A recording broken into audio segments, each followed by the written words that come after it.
Welcome to our, I was about to tell you how many of these we've had over the years, but I don't know. It's our monthly update for May of 2017. I was going to start with a moment of silence for Mr. Comey, but I won't.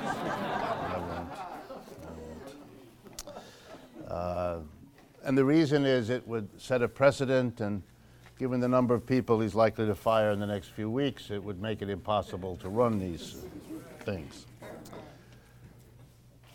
As usual, I want to start by thanking the three institutions that make these monthly events possible. The first is the Judson Memorial Church, in which you are currently sitting. They have been extraordinarily kind and generous in making this space available to us all this time. It's a relationship we value, and they've been kind enough to say, which I think is interesting, that what we do here the second Wednesday of every month is part and parcel of what they take to be their mission as a church in this culture. I really couldn't ask for more of an endorsement than that, and I thought I'd share that with you. The second institution is the Left Forum, and I always mention it because they help produce this, but it's especially important now because this year's Left Forum will take place from the 2nd to the 4th of June, so literally in whatever it is, 3 weeks or so. And so I wanted to ask one of the co-directors, Marcus Gretsch, who's in the back, to come up and just say a few words of encouragement for you to think about coming to this extraordinary event, which is going to be bigger and better than ever this year. Marcus. Hello, thanks for having me, Ray. You'll have to forgive Marcus his Spanish accent. Yeah, my Spanish accent. So the Left Forum, as many of you know, is most biggest in terms of attendees events of the left in the United States or even in North America. And I would even say, for a large part, as far as I know, even maybe on the globe, it's more than 4,500 people showing up at the John Jay College now for several years. And we have now the panels, and it will be 350 different discussions on all sorts of issues where the left is engaged with. It's about, of course, very much about the Donald Trump administration, how to fight back, but it's also about the different visions and utopias people have in terms of where we want to go to.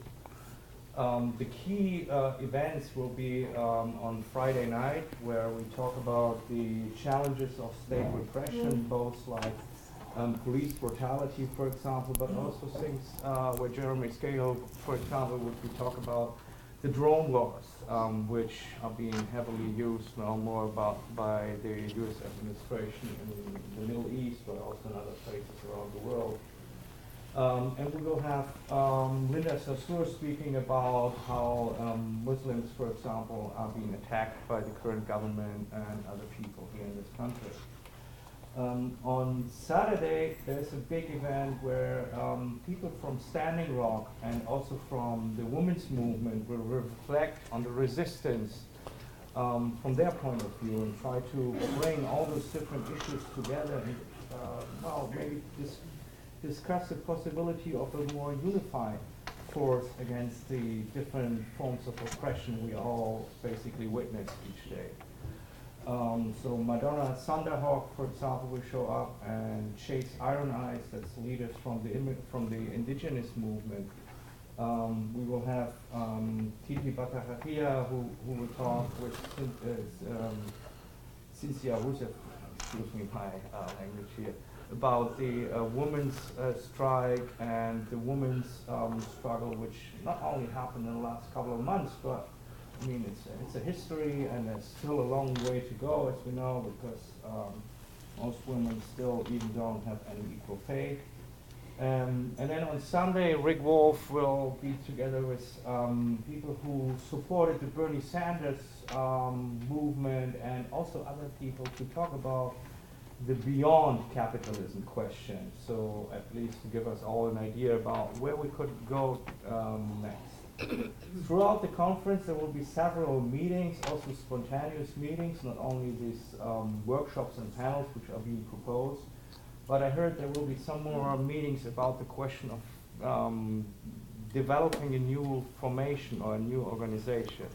As we know, the United States is pretty much controlled under on a two-party system by Republicans and the Democratic Party.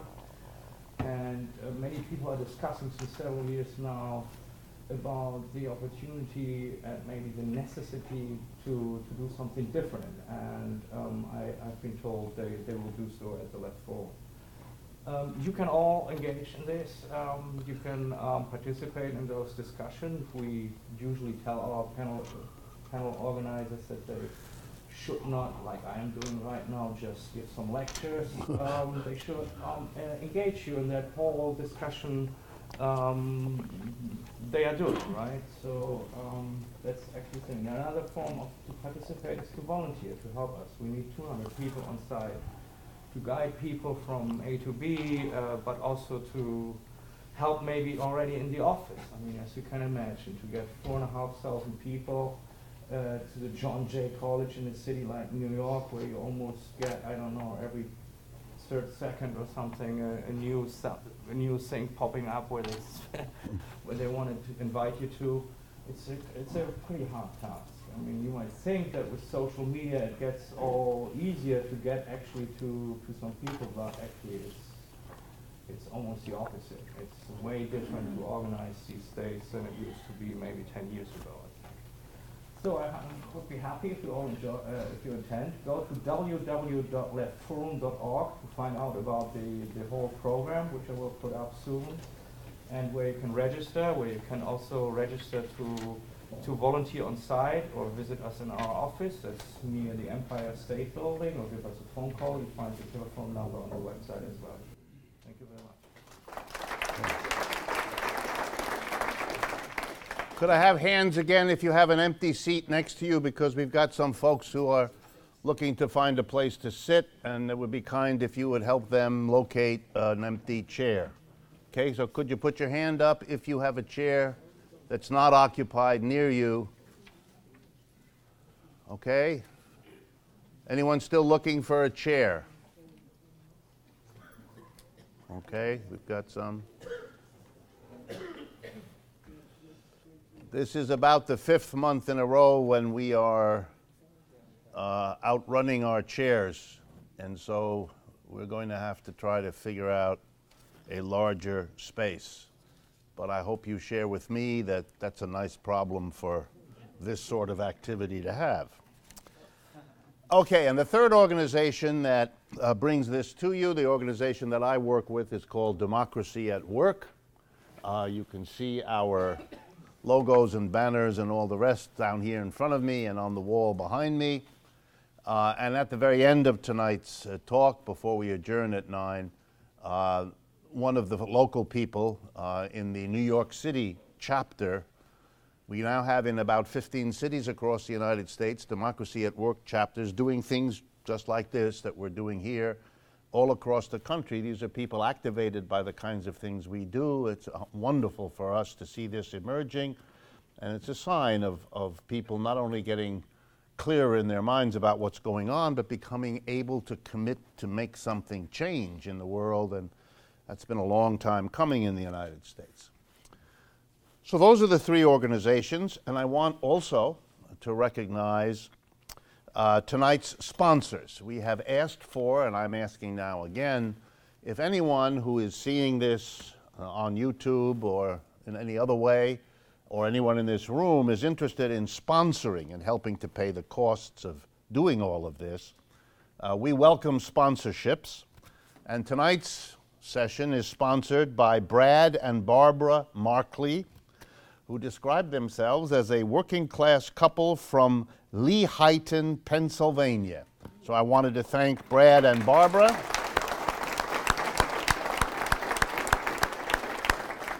For their help in covering the costs of tonight's recording, particularly to put this up on the web, where it'll be by this time tomorrow, if not earlier in the day tomorrow. I appreciate the support of Brad and Barbara Markley. And if any of you are interested in becoming a sponsor or know someone who might be, just go to our website, democracyatwork.info/sponsor, and all the information you could need is available and ways for you to pursue that with us, and we will immediately contact you about that. Also, if you are watching this on YouTube, you may have noticed that we also now have on YouTube a video version of the weekly radio program that I've been doing for years and that I continue to do. We invite you to help us fund that show and keep our channel free of corporate advertisements on our Patreon page, Patreon. If you're interested, go to patreon.com/economic update. That's the name of the radio program. And you can see it there, the video version of me doing my radio program. It's a little bit like Rush Limbaugh program as you watch him doing the program. The content's a little different, but other than that. Okay, let's turn then, as we usually do, to some shorter items before we jump into the major topics for tonight. And even though these are shorter, they all kind of tie together in a way I think you will find interesting.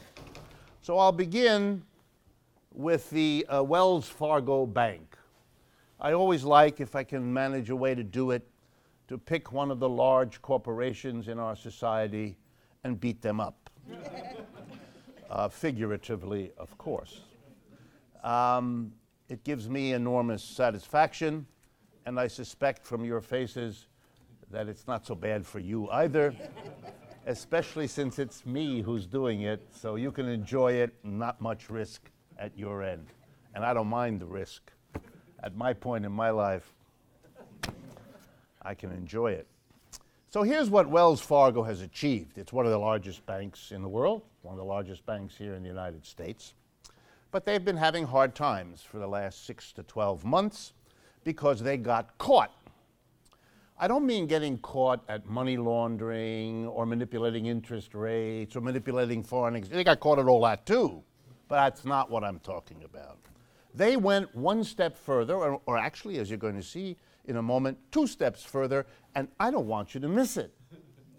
The first step, and this takes a kind of bravado, you really have to kind of admire. Over the last 15 years, they created something in the order of 2 million fake accounts. Here's what I mean.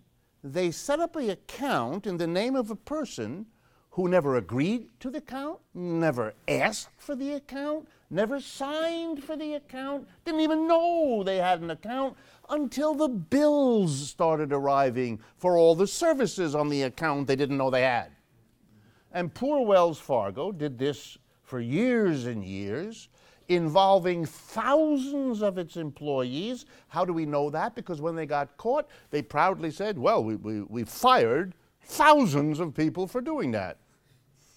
Thereby admitting, smarties that they are, that they knew all about this and had been, in fact, managing it quietly, hoping that they wouldn't get caught. They particularly went after Hispanic American families, apparently thinking that that was a fertile area in which to hustle people into fake accounts. The stock of the Wells Fargo dropped like a stone because it turned out lots of people were afraid there would now be lawsuits, which there are, and there would now be investigations, which there are, and it all came to a head just a few weeks ago at the annual meeting of the shareholders, where a sizable group of shareholders were very angry because this behavior, which was profitable all those years, was now not so good because the share price had collapsed of the company, and they were shareholders and they were not happy. So something like 40 to 45% of them voted to oust the directors who had been in charge of this illegal, immoral, unethical horror show. And they would have been able to do it, which is very rare in American big corporation. They might have voted out the entire slate, but for the single person who happens to own 10% of Wells Fargo's shares. This one man owns 10%. That makes you a billionaire right there, but when I give you his name, you will understand. His name is Warren Buffett. So he voted his 10% of the shares to keep those directors, because after all, stealing and inventing accounts for 15 years is a small kind of thing, and you shouldn't fire somebody simply because they did all those things. So I want you to admire. The board of directors has survived. Mr. Warren Buffett continues to make very liberal statements, but meanwhile, he's doing what they do. And it's how this country's business community is governed. But I told you there were two things about Wells Fargo I wanted to mention to you. Likewise, at that meeting of the shareholders earlier this year, there were a group of people who had figured out from the public record that Wells Fargo was one of the major banks lending money to the Dakota Pipeline Project. You know, that project that decided it's so important to add more oil and gas to the world's excess supply of them that you must run the pipeline right through the land of the Native Americans that is holy for them, that's been in their hands for a long time. And there's something peculiarly American about wanting to stick it to that group of people again in our history. And so the question is to keep going. Obama had slowed that process down. He had withheld his approval, as many of you know. Mr. Trump has reversed that, has allowed it to go ahead. But it can't go ahead if the companies involved can't get financing, and they have to turn to banks. Interestingly, the effort of people to fight against it, starting with the Native American people directly involved in the Dakotas, has been successful. Norway's bank, which was a big investor, has quit, gotten rid of all its loans. It will make no more loans. Very interesting. The ING Bank, a very large, one of the biggest banks in the world, a Dutch bank, same thing. But the two major American banks that are paying for it and lending money have so far refused to respond to the requests to withhold financing until they at least reroute the pipeline so it doesn't do to those people even more damage than we've done in our history. Wells Fargo is one of them. They really have a wonderful record. The next time you pass a Wells Fargo office, and if you live in New York City, you can't go more than 100, maybe 150 feet without that happening. The next time you go by, think a pleasant thought. And who knows, a kind of thought that's appropriate to their behavior, and something might happen to the window.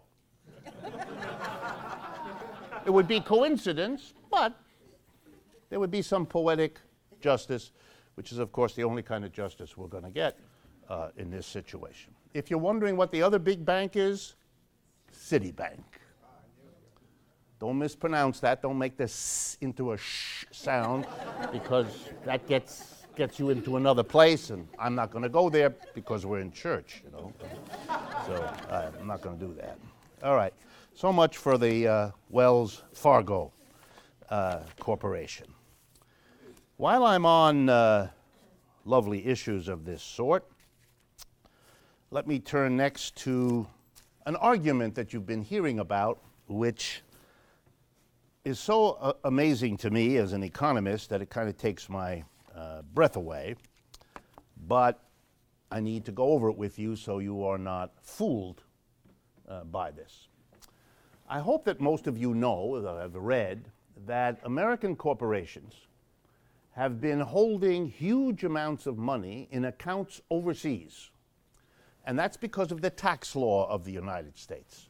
If you can make the claim that the money you have, say your Apple computer, which is one of the major doers of this business, if you've sold lots of Apple computers in China or in Africa or wherever it is, then you can take that money that you've earned by selling all of that stuff And if you keep it in an account, the money, overseas, you don't have to pay taxes on it. It's profit you earn without taxes. You have to pay taxes on the profit you earn for goods produced and sold in the United States, but not on your foreign operations. So American companies have been keeping more and more of their money in foreign accounts because then they don't have to pay the taxes that the government levies on them. Some of you have heard about things like tax havens. You know, the Cayman Islands or Bermuda or Switzerland or Luxembourg. It would take me all night to give you the full list because there's so many, these countries competing for the fees of holding that money for American companies who, by holding them money in these other places, don't have to pay taxes here. Okay, so you know that this is a scam. It is extremely bad for the United States. Why? Because we're talking about, ready, hundreds of billions of dollars in taxes, which would otherwise go to the American government and make it possible either for the American government to do all kinds of things for its people that it isn't doing, or lower the taxes on the rest of us because the corporations are paying profit taxes as they should and would otherwise be required to do. So it's very bad for the rest of us, very good for the companies. And by a little clever accounting, they can make profits appear anywhere in the world. They have subsidiaries everywhere. That's easy to do. And so we've accumulated more than $1 trillion sitting in foreign accounts. Only the American business community could then come up with the following idea. Gee, you American people, I'm being polite, say these corporate executives, you American people. It's a terrible shame that all that money is out there. If you would bring it home to America, then it would be here and available to do good and funny things here, which it can't do because it's there. And the way to bring it from there to here is to give them a tax holiday. I told you this is going to take your breath away. In other words, because they have cheated the United States out of taxes for years, that becomes an argument to give them a tax break now. To let them say, if you bring it home in the next 6 months or a year, you'll either pay no taxes at all or maybe a 5% or way less than you would otherwise. It's, in other words, a reward for having done what they did. And now comes the best part. This should be done, by the way. This is something that has been proposed not only by the Republicans, but by the Democrats also. Okay? So now the argument goes, why do we all want this? Because if the money comes back, you see, it will be available here in the United States, and it will be invested, and it will create jobs. The minute a businessman or woman starts justifying anything he or she is doing on the grounds that they are a job creator, try to find a large rock in order to express your rage at what is about to be told to you. So let me give you the example in this case. We're going to bring the money back if you give us the right tax break, we big companies. And we're talking about the biggest companies doing this, Apple, Google, all the big names that you're familiar with. Here's the problem with all of this, which they're counting on you not to know, which is why it's important for me to explain it to you. Over the years, these big companies have realized that they don't have to do without the money that they've got stashed away in foreign accounts in order to avoid paying taxes. Here's what they can do, and this is what they've been doing. They've been going to American banks, and indeed to foreign banks, and they have been, ready, borrowing equivalent amounts of money. In other words, you're a big company, you have $200 billion sitting in accounts in Europe. You borrow $180 billion here in the United States. You pay record low interest rates, 1, 2, 3%. Meanwhile, you're saving 35%, which is the corporate profits tax rate on the money you've kept abroad. So you're not doing without the money. You have all that money. You just did it in this indirect way by borrowing. And guess what they did with the money they borrowed, these big companies? Did they go on an investment binge to hire lots of workers? No. They buy each other. It's a big use of the money. Mergers and acquisitions, it's called. They boost up the stock price by buying back shares of stock from the public. And they raise the salaries of their top executives. That's what they use the money for. And here's what it means, folks.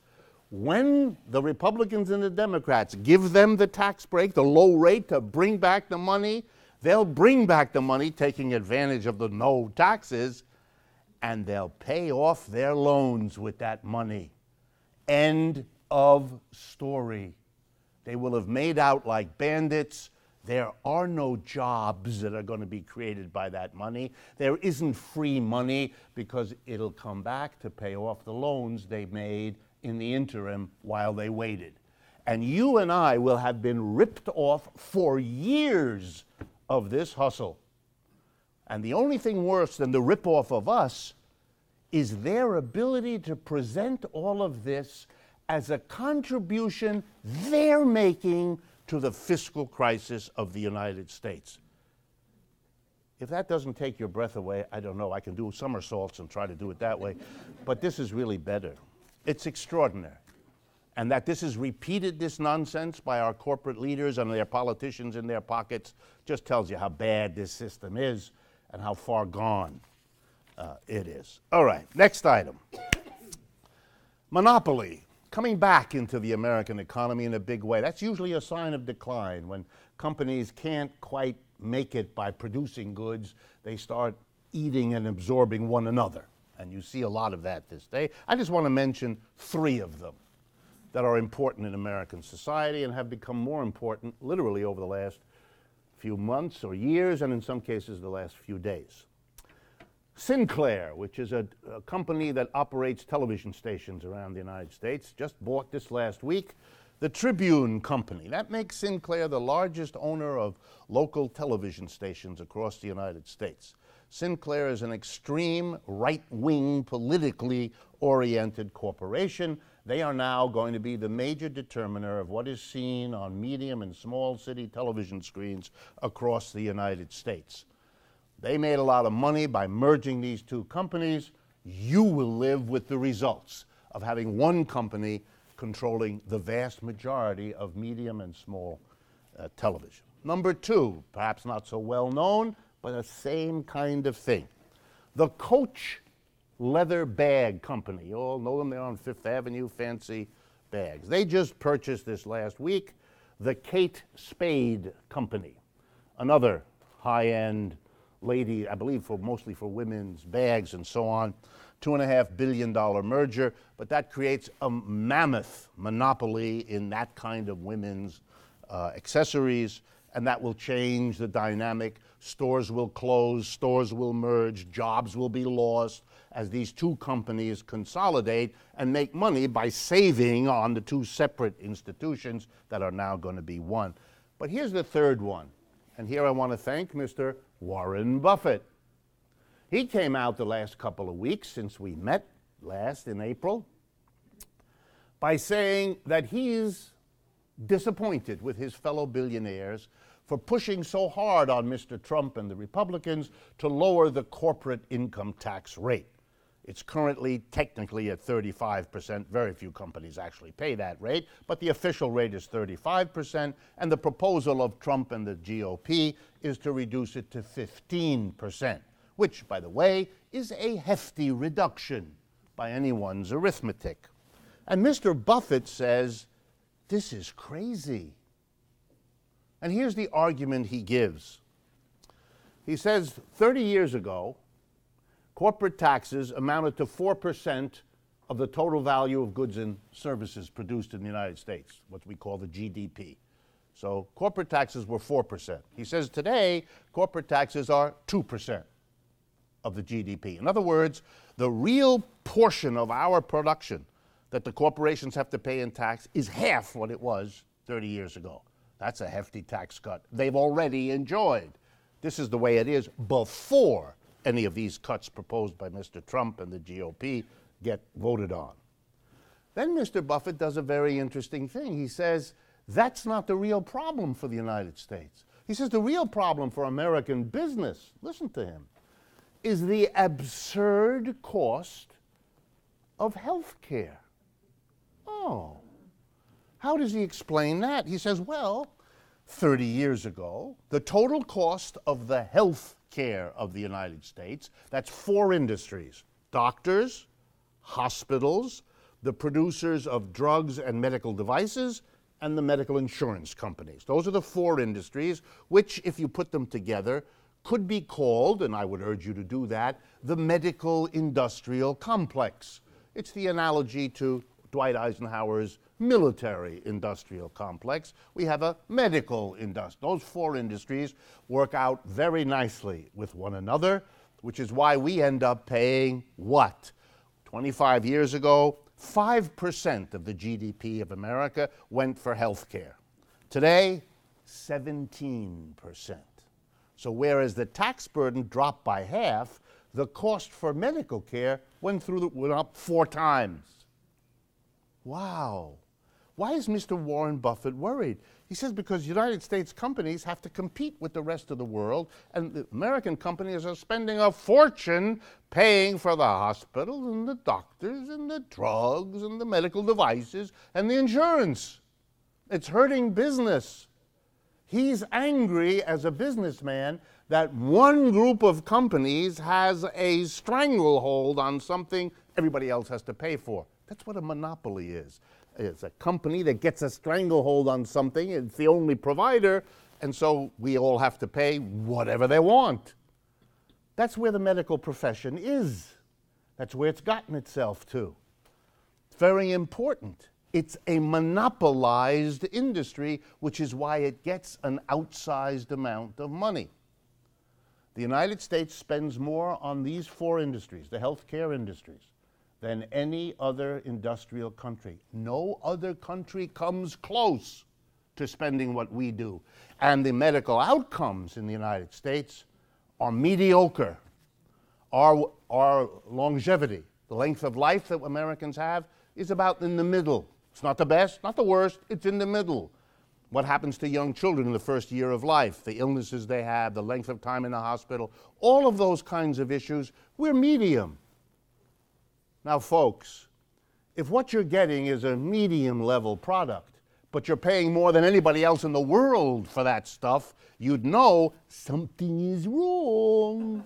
You don't need a PhD for this. In fact, if you have a PhD, you probably learned how not to see this sort of thing. You're just being ripped off. And that's what makes this medical care issue a constant kind of irritant in our culture. So I have to end this part of it by saying a few words about the events since last we met, when finally the Trump administration and the leadership of the Republican Party were able to persuade a few remaining Republican congresspersons to change their vote by playing around with a fund for people with pre-existing conditions, for those of you that follow this material. And so the Obamacare was repealed. It's just in the House. We're going to have to see what the Senate does, so it's not yet gone. We'll see what the Senate does. But the House of Representatives voted to get rid of Obamacare and to replace it with Mr. Trump's and the Republicans' substitute. So let's see what that means to our medical institutions. Number 1, does it do anything to reduce what I've just told you about, the absurd overpayment, overcost of medical care in the United States? No, it doesn't. But to be fair, the Obamacare didn't do anything about that either. Obamacare gave coverage to millions of people who didn't have it before, and Lord knows that's a good thing. But did it attack the monopoly? Not at all. And Mr. Trump's repeal doesn't attack the monopoly either. So if you're looking for a relief on the absurd cost of medical care, you're not going to get it neither with Obamacare nor with the Republican alternative. So what was the goal here? Well, I'd like to spend a lot of time worrying you about the details of medical coverage, but I don't have the time, and it had nothing to do with what happened. There's nothing I can tell you more bluntly than that. Here's why Obamacare was defeated. Because Obamacare extended the coverage for medical insurance to about 20, 25 million people, depending on how you count, who weren't covered by insurance. It's a scandal. In every other developed country, everybody's covered by health insurance. From the time you're born to the time you die, you're covered for medical insurance. That's part of your right as a citizenship. As being a citizen of a country. It's like your right to go into Central Park when you feel like having a walk or a picnic. You go to Central Park, and that's your decision. You go when you go. You stay as long as you like. You're done. And you don't pay money to anybody. That's how you get health care in the rest of the world. But not in the land of the free, the home of the brave, and all of that. We don't get that. So Obamacare did give it to a bunch of people who hadn't before. There were still millions who didn't get it, but a lot of people who didn't have it got it. In order to make all that work and to keep the drug companies happy, the government also mandated that you had to have insurance. Okay? And here comes the bad part of Obamacare for the people who support the Republican Party particularly. How did Mr. Obama pay for extending health insurance to millions of people? How did he do that? He taxed the richest people in the United States, and only them. An extra tax was attached to people who earn, individuals, $200,000 a year or more, to couples who earn $250,000 as a couple per year or more. And even those rich people only paid on what they earned above the 200 or 250 cutoff. That's a tiny percentage of Americans who earn that kind of money. I'm not going to embarrass this room by asking you all to raise your hand if you earn more than $250,000 a year. I'm afraid I probably can guess that if you do that, you're not here this evening. And it wouldn't be so hard to figure out why that might be. So Mr. Obama taxed the rich in order to extend medical insurance to among the poorest people in the country. He did that. He gets the credit for that. He did that. Mr. Trump and the Republicans know who pays the piper. They know where their money comes from as a political party. It comes from the people with the money. And who are those? The people who were hit with the tax to pay for Obamacare. So to get rid of Obamacare was to turn to the richest people in America and give them a whopping big tax cut. That's what this was about. That's all this was about. The rest was verbal bullshit. That's a technical term in economics. I don't use that a lot because it confuses people, but it gets you right to the heart of what's going on. But of course the Republicans and the president could not say, we're getting rid of this bill to give a big tax cut to the richest people. That doesn't sound good. So they had to come up with something else. And nothing works as often and as well for conservatives as beating up on the government. That's how you do this. So suddenly we were all told Obamacare mandates things that people have to do. It says you have to have something. You have to go out and buy something. You have to spend money. You have to do this. A mandate. And Republicans began to develop poetry. Very hard for Republicans.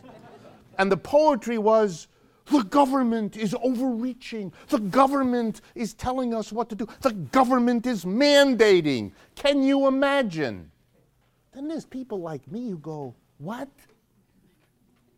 Let me give you some examples of mandates of the United States government that every one of you accepts. There's a law which says, if you don't give your kids into the public school system, you're going to jail. You're going to get arrested. It's a mandate, isn't it?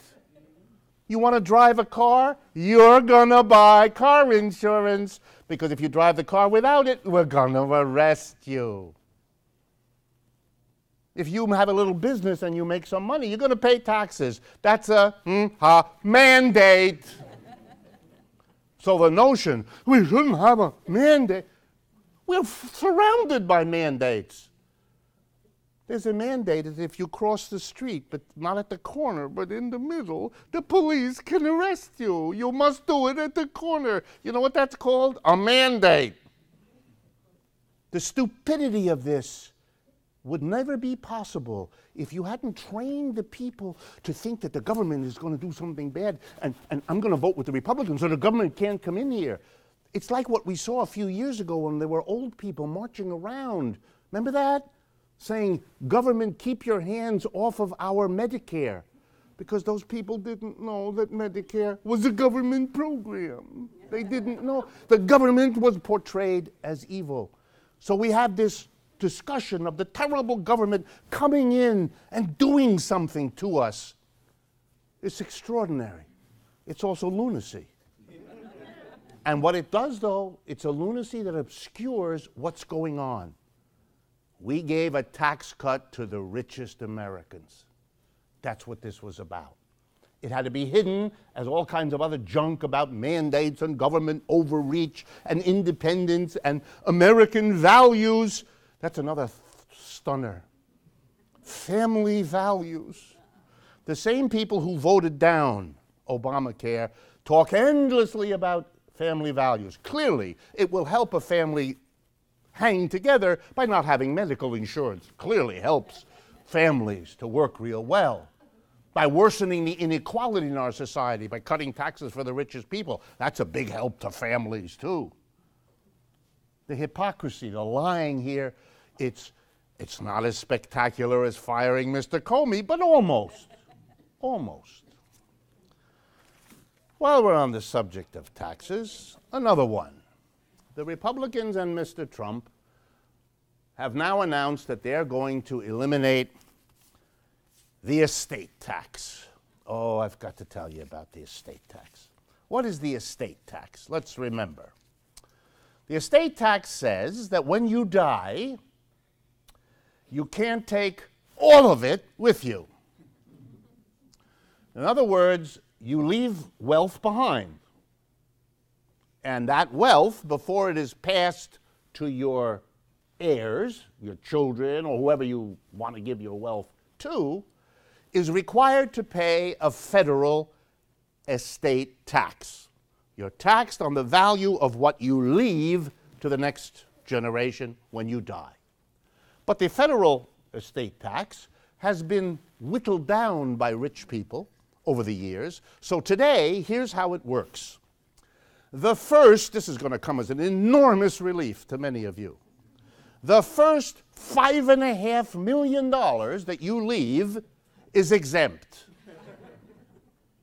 If you're part of a couple, the first 11 million, twice 5.5, is exempt. I can see a lot of you exhaling, realizing, whoa, thank God, you've escaped. So, who pays the estate tax? Only people who have so much wealth that they have more than $11 million per couple to leave to the next generation. This may not be a problem for you, but for Mr. Trump, it is.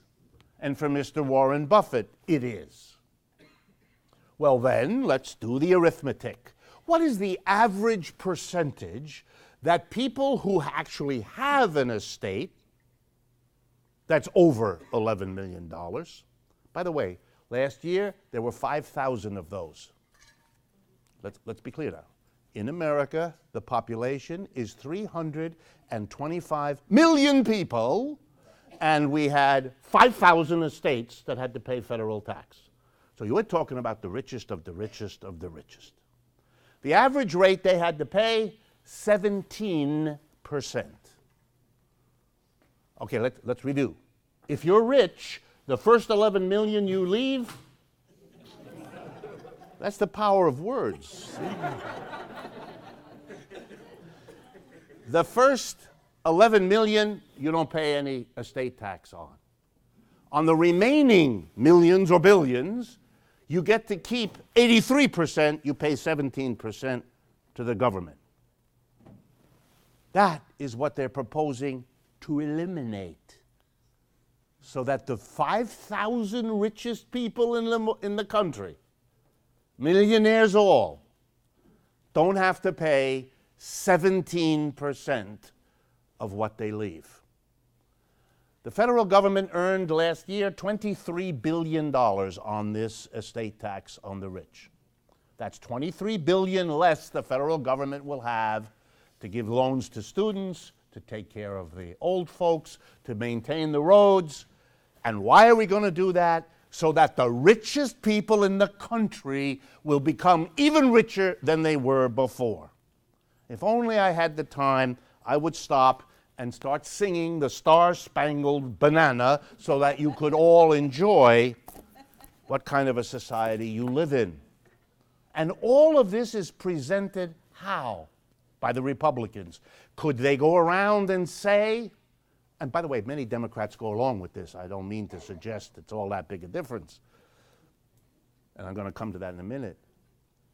Do the Republicans say, well, we got a great idea. We're going to cut the taxes of the richest people in America? No, they can't say that because that doesn't sound good. So they had to come up. They really had to stretch on this one. But the Republicans have shown they're up to the challenge. So they began telling a story years ago that we want to get rid of the estate tax. And then they began telling a story about a farm family. Clem and Lucinda. They worked very hard raising chickens and hogs. And slowly, after shoveling unconscionable amounts of what those animals leave behind, they had a big, successful family farm, and what they wanted to do was to leave it to little Clem and little Lucinda so they could shovel too. But the nasty government came in and said, there's an estate tax. Therefore, the estate tax is said to be, ready? The killer of family farms.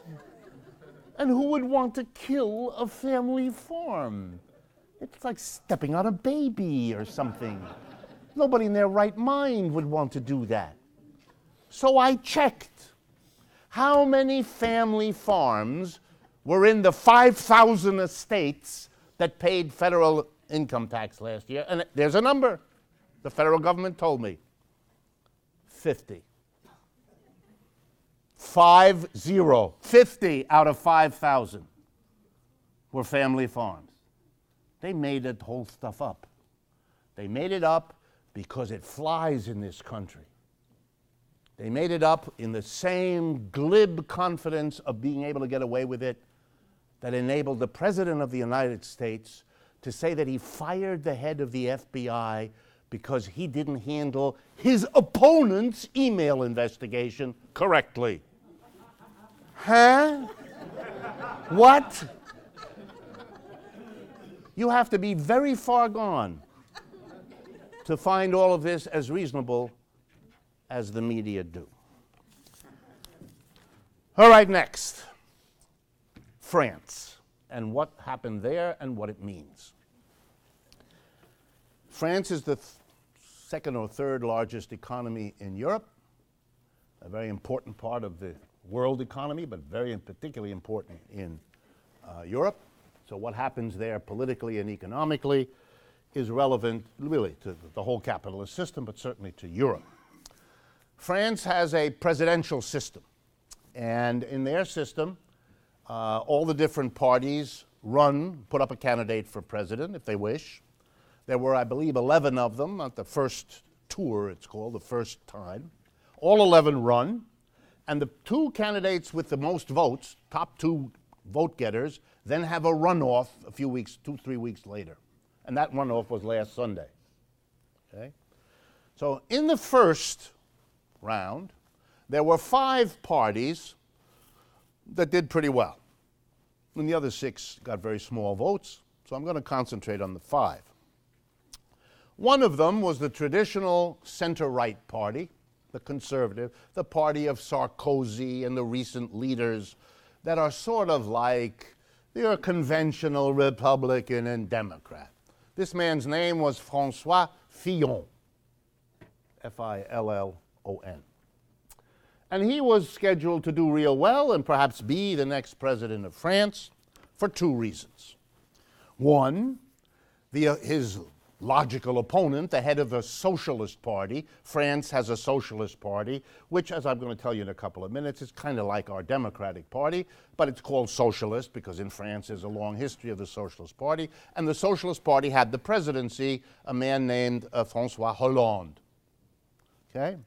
Mr. Hollande came in, won the presidency a bunch of years ago by promising, and this is crucial now, promising the French working class, if you vote me in as president, I will get rid of austerity, will stop all this stuff of laying public workers off and cutting wages and helping the big banks so it trickles down to everybody else. I won't do that. I'm a socialist, after all, he said.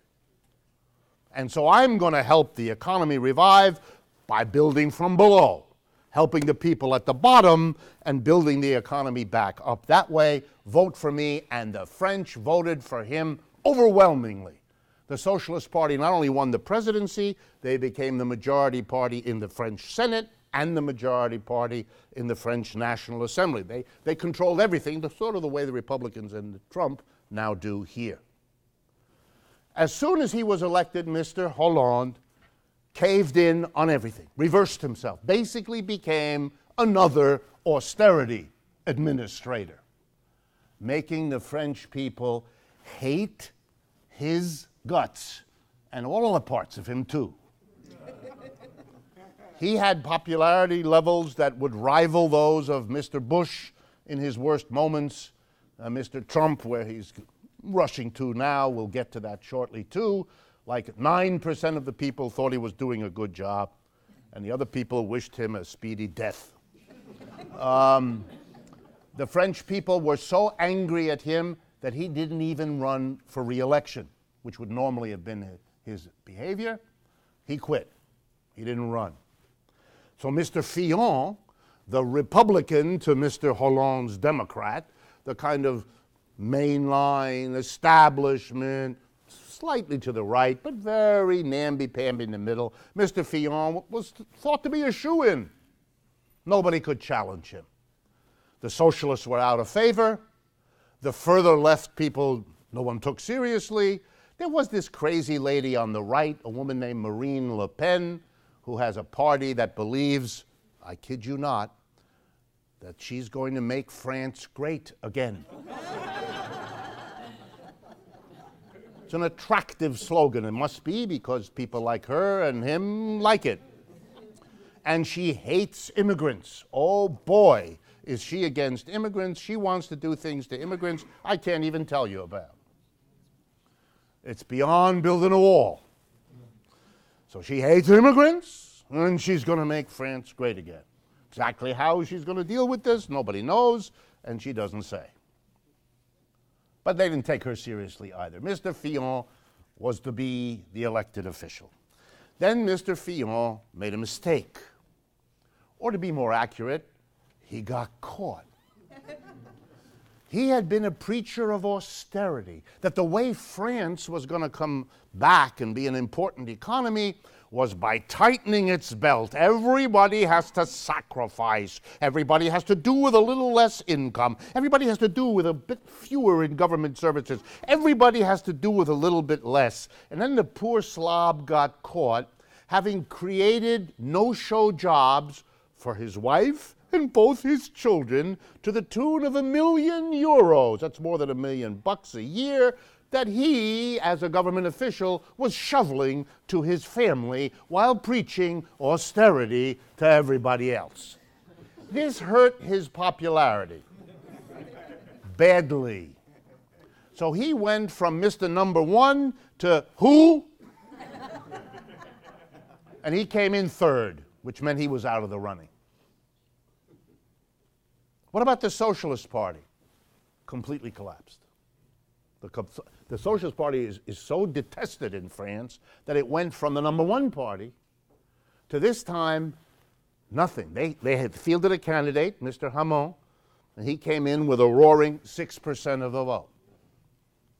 Even Mr. Fillon, the screaming crook, had 20%. But not the socialist, who was honest. Or at least he hadn't been caught. And then there was a surprise, a real surprise. From the far left of the Socialist Party, a former communist in France, French Communist Party is an important organization, a man named Jean-Luc Mélenchon, and you're going to hear his name again in the years ahead, comes in and he basically puts forward a Bernie Sanders kind of, he's going to tax the rich, and he's going to really do this, and he is going to be something really different, and he roars in and gets 20% of the vote. That's a real surprise.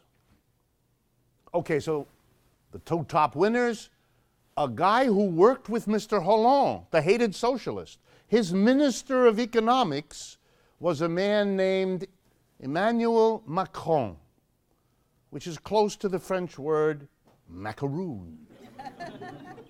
And in France, he is widely known as Mr. Cookie, to give him the respect that he deserves. He is a cream-filled...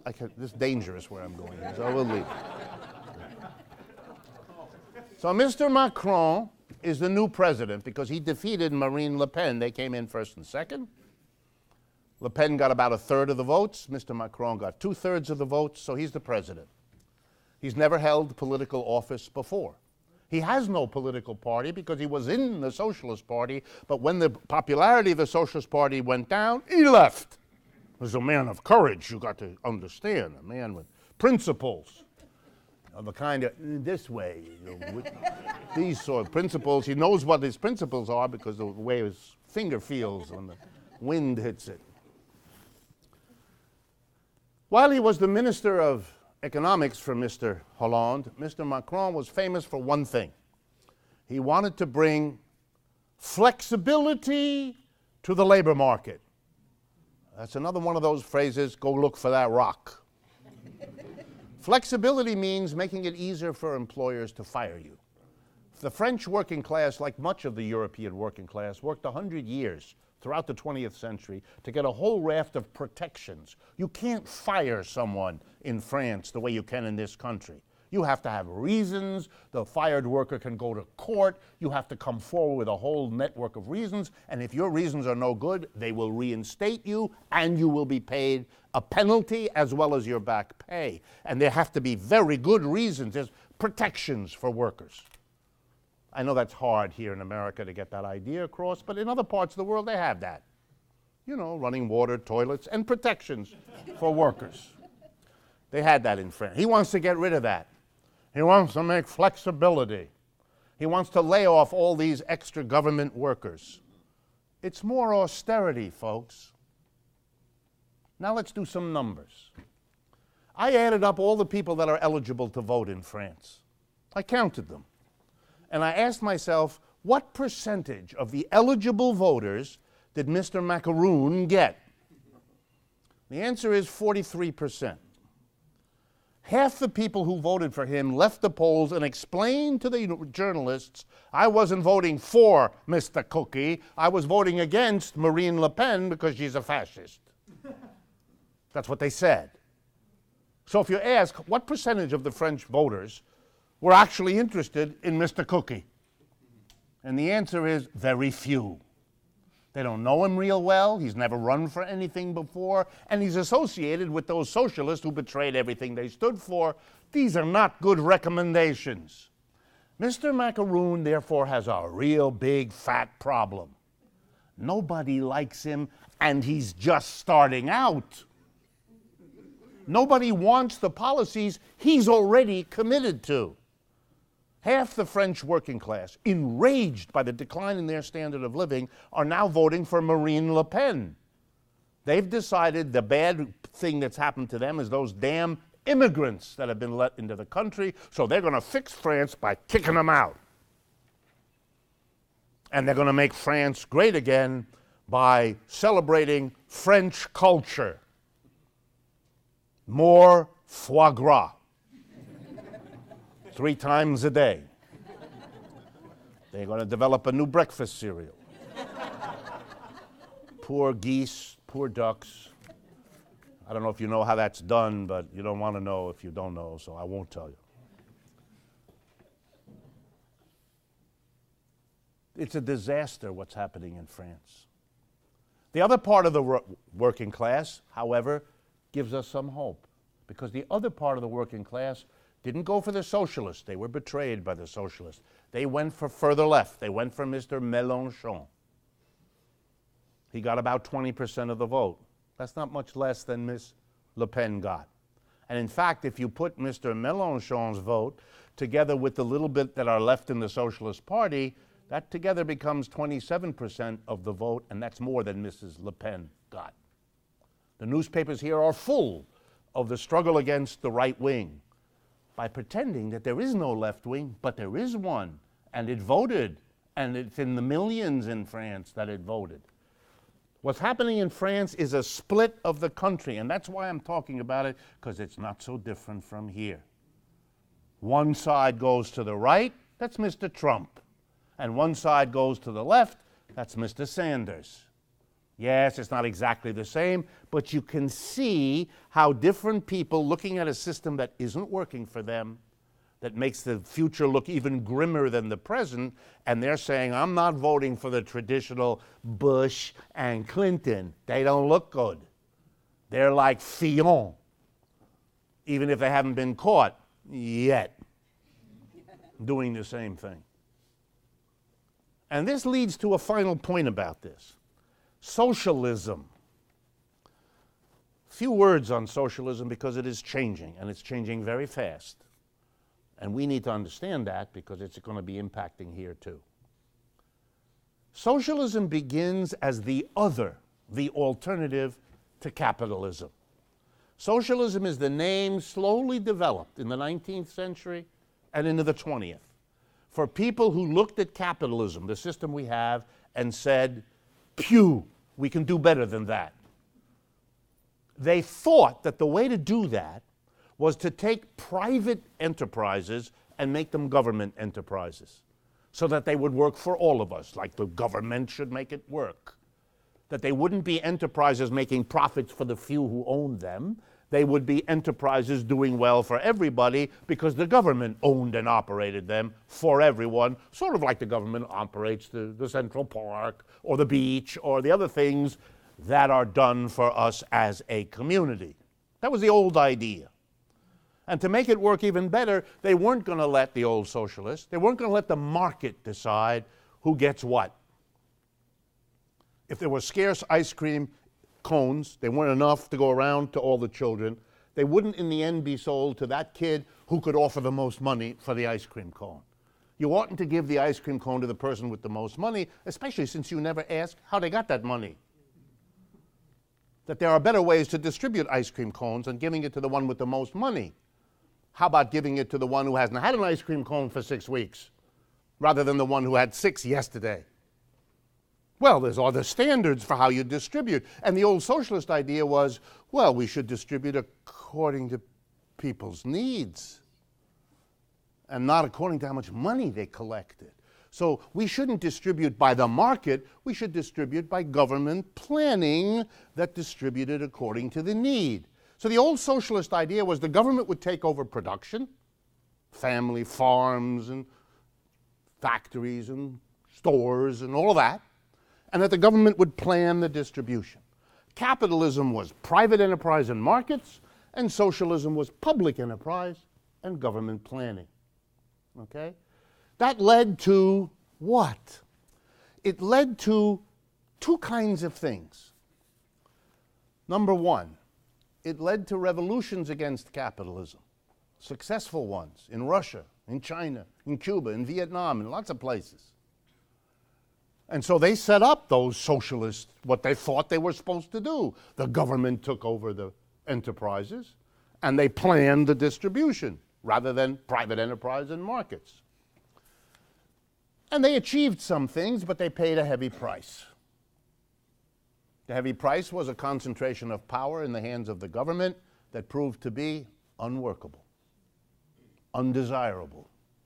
It was an experiment in socialism that taught people, okay, if that's what socialism is, we got a problem with where it goes. It did really good things too. Let's be real careful. The Soviet Union grew from the poorest country of Europe to the superpower number 2 after the United States across the 20th century.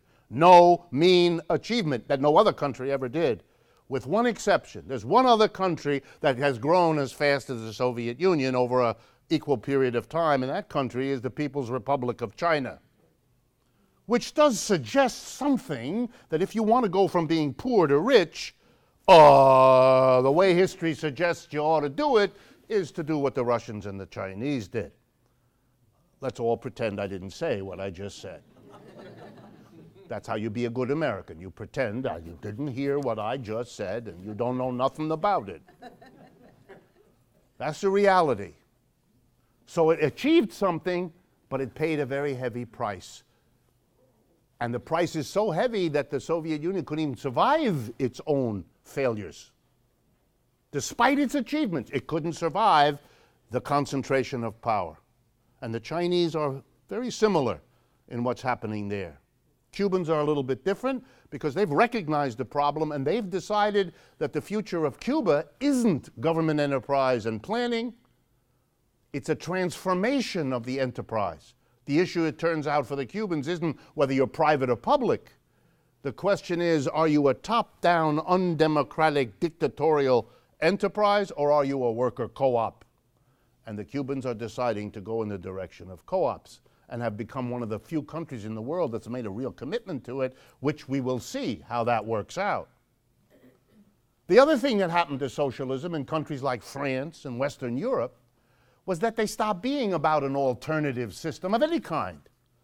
What they became were people who said capitalism's fine, it's just a little rough around the edges when the conservatives run it.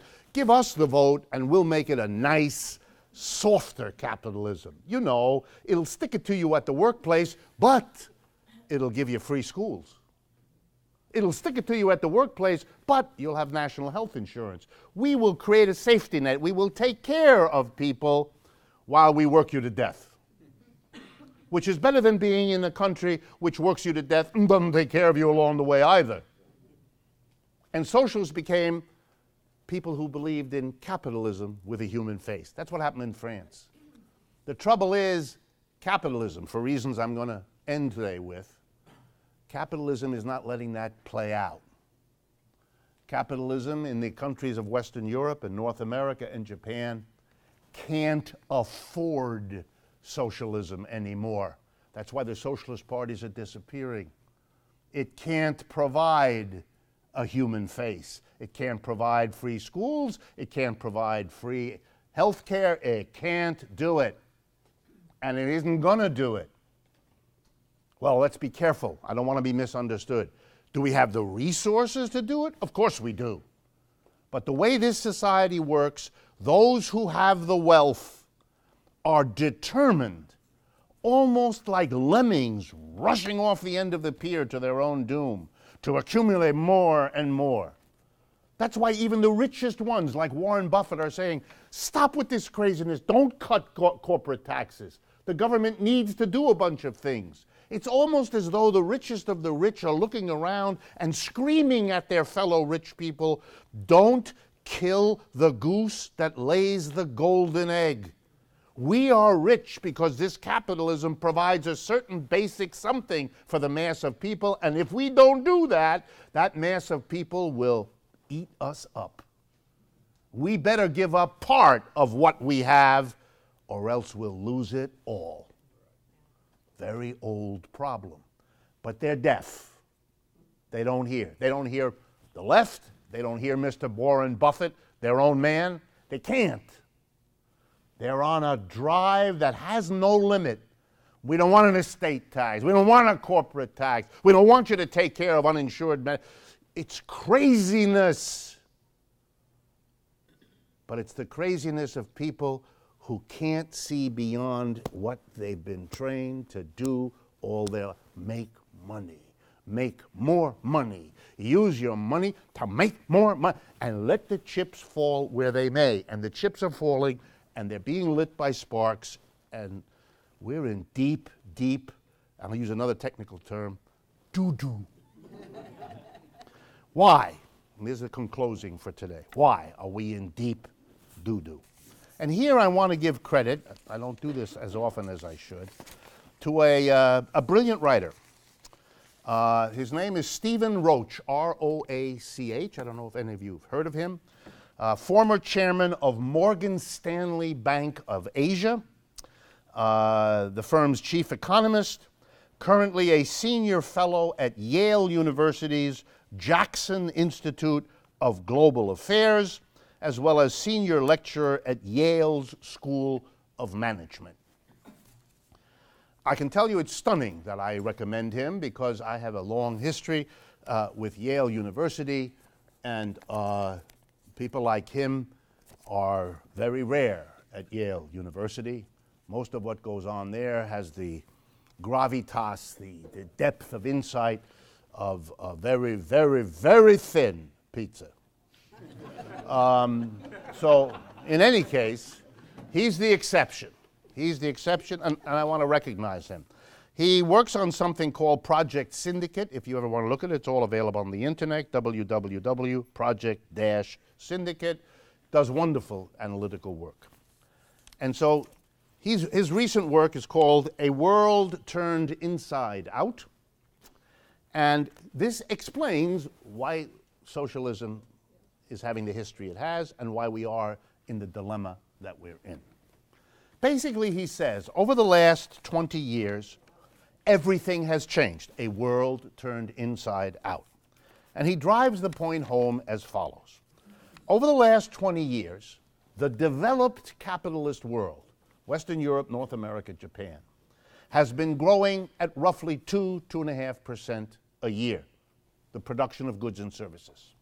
Whereas China, India, and the developing world has been growing 2 to 3 times faster. So that 20 years ago, 60% of the world's production was in the old centers of capitalism, only 40% in the new centers, and now, 2018, it's reversed. 60% is produced in China, India, and Brazil, and the rest of the world, and 40%. The center of capitalism is gone from the places it was born in. That's particularly important for you, because you happen, unfortunately, to live in the wrong place at the wrong time. You live in the place from which capitalism is leaving. That's why there are empty factories everywhere. That's why half the stores on many of the avenues of New York City have been empty, sitting there for months, if not years. That's why Detroit is a hulking wreck of a city where it once was the center of American capitalism. That's why Marine Le Pen gets her biggest vote in the industrial cities of northern France, which have no jobs anymore because they've all moved to China and India and Brazil and everywhere else. To be blunt, but to be clear, it's over. Capitalism has moved on. It's the same system, but it can make more money someplace else. It can make more money in the very places it ripped off in order to make this the center of the world.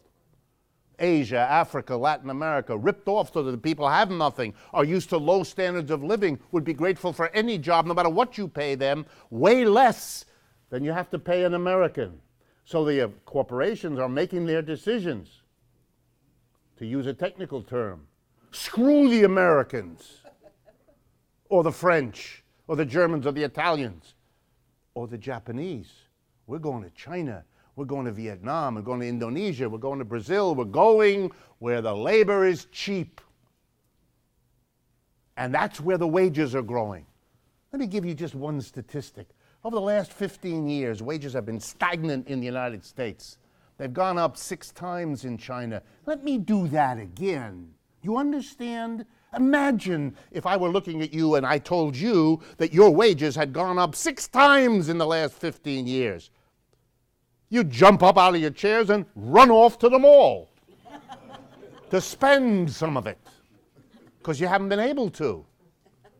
But the Chinese have been. They've got more smartphones per person than Americans do. Why?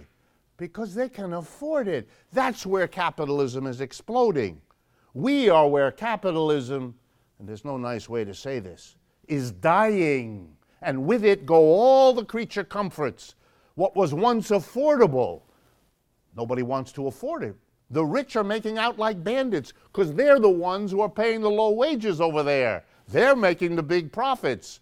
That's why all the expensive restaurants in the Hudson Yards will be full as soon as they open, because the money for that is there.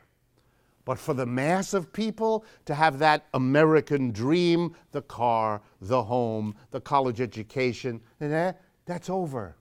That was already over in 1970, but you got a 25-year reprieve by being able to buy everything on credit.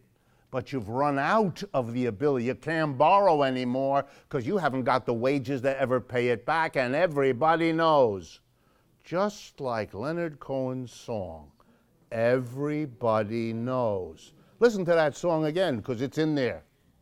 It's in there. That's why the Socialist Party had to betray. It can't. There is no way to salvage what has happened to capitalism without changing the system. If we stay with this system, it will take us down with it. And that's going to be the issue of the years ahead. Who has the courage to say it? Who has the courage to draw the implications? And what in the world does it mean? It can't mean having the government take over and having the government plan. We've been there, we've done that, and we see where that goes. Some of it worked well, and we'll hold on to that part of it. But turning everything over to the government, not going to happen. And the socialists who keep talking like that find that their audiences are deaf, won't respond, will not go there. So you have to, if you're going to be a leftist, you have to come up with something else to make it once again reasonable for people to say, yeah, we want socialism because we don't want capitalism anymore. It's not working for most of us. It's scaring us as to where it's pointing. Us, and for our children even worse. So there has to be some other way to go. The right wing will come in and say, yes, yes, yes, you're being screwed left and right, but it's all the fault of those immigrants. And if that isn't enough, those black people. And if that isn't enough, the Jews. You don't know, it's the same candidates. It's boring. It's old. But there's reasons. What is the left going to do? It can't play that game. So the left has to come up with an alternative. And the alternative that's emerging now is pretty clear, which is why we call what we do democracy at work. You're going to have to get rid of the capitalist system where it lives, in the stores, the factories, and the offices. You're going to have to stop making it a profit-driven system for a tiny group of people to make the money and have that be the bottom line. The people have to sooner or later say, no, no, no, the bottom line is the quality of life we have as a people. The opportunities to develop ourselves, our education, our skills, our communities. That's what the bottom line is, not the private profit of a handful of our people who are shareholders or wealthy people. The ones who can buy the politicians so they don't even have to pay the estate tax. Come on. How many times are we going to be kicked in the face before we understand? It's done.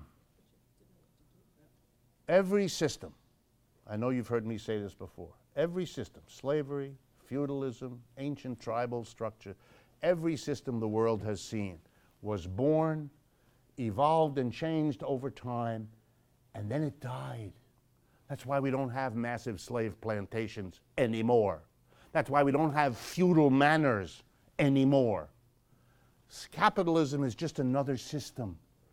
Instead of master-slave or lord and serf, we've got employer and employee. They're not going to last forever.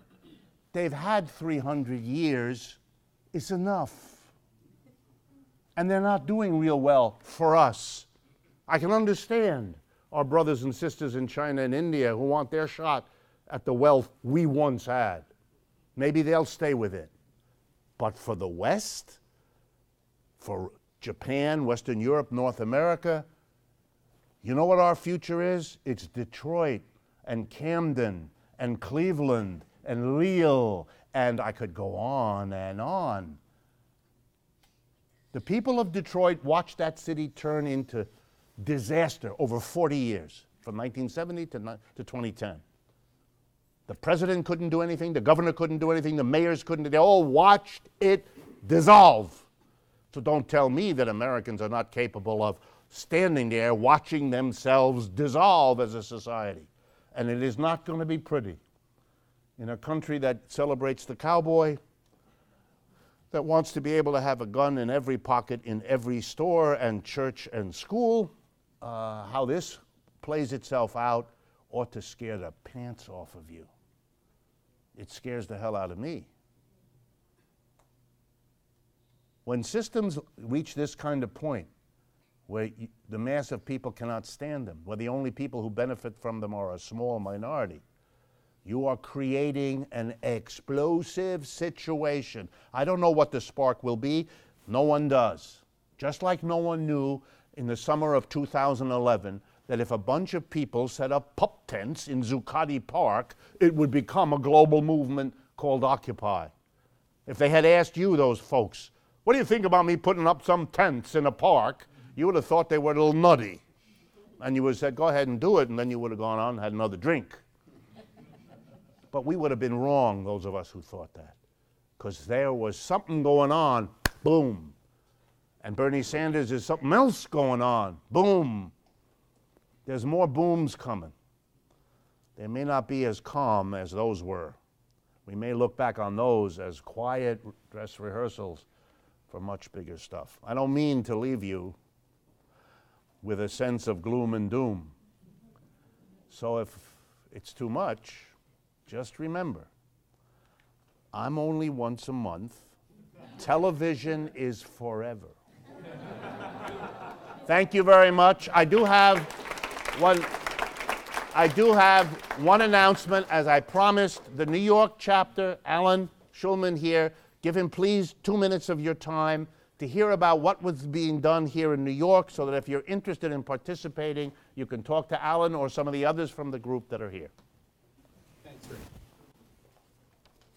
So, welcome to another episode of Capitalists Anonymous. You all come here and you know that the system is wrong. I mean, is there anybody who needs more convincing? And about a year ago, we decided that what we were going to do was to try to actualize the energy that was being built. You can't, really? We decided we were going to try to actualize the energy that was being produced through these monthlies at Judson, and we opened up a center over at the Commons in Brooklyn at 388 Atlantic Avenue. All of you should have gotten a flyer for our next meeting. We meet the third Wednesday of every month. But before I talk about our next agenda, I just want to recap what Rick went over. Maria and the staff will be selling rocks outside the door here, just in case you want to deal with the Wells Fargo issue in your own way, but we're not advocating. No.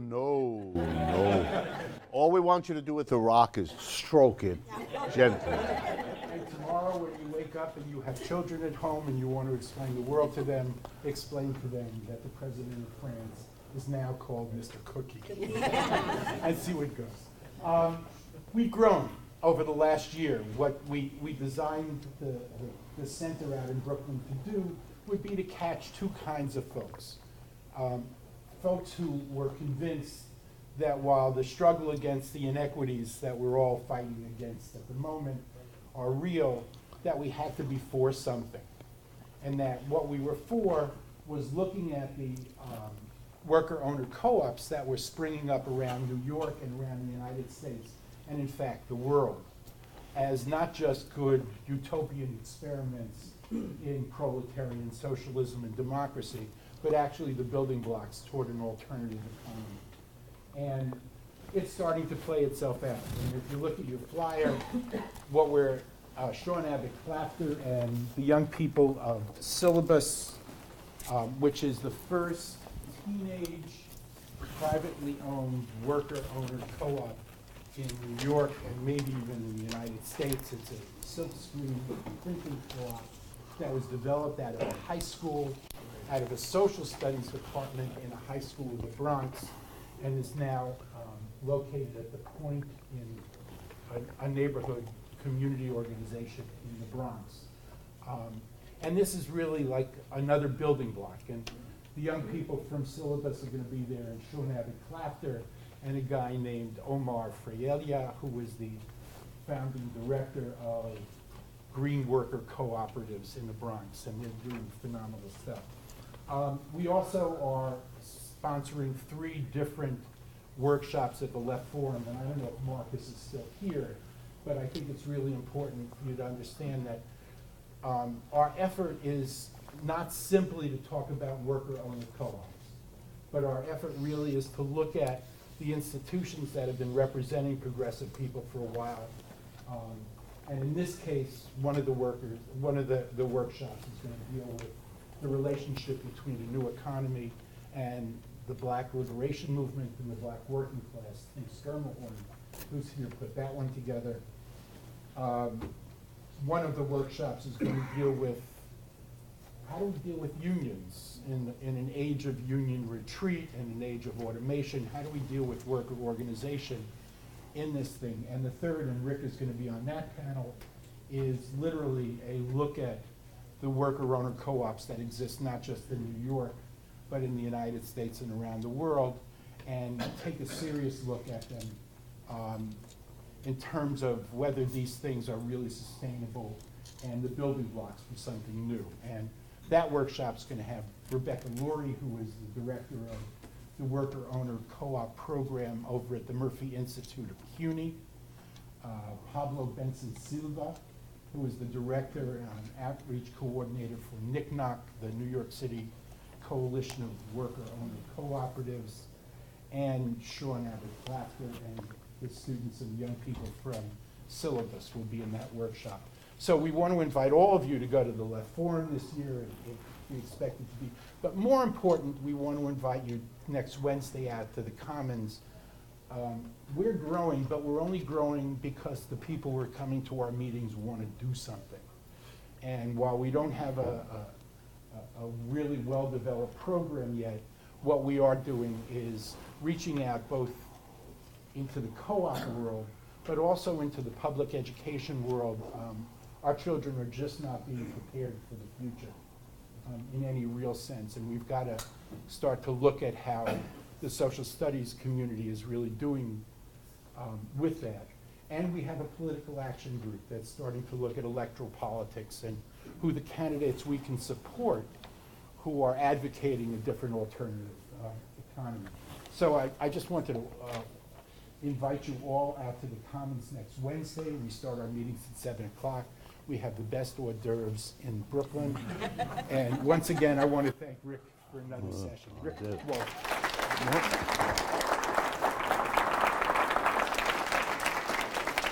I do have a final announcement. We will not meet in June. We will resume in July and August here, second Wednesday of the month. But in June, I will not be here, and so I can't do it.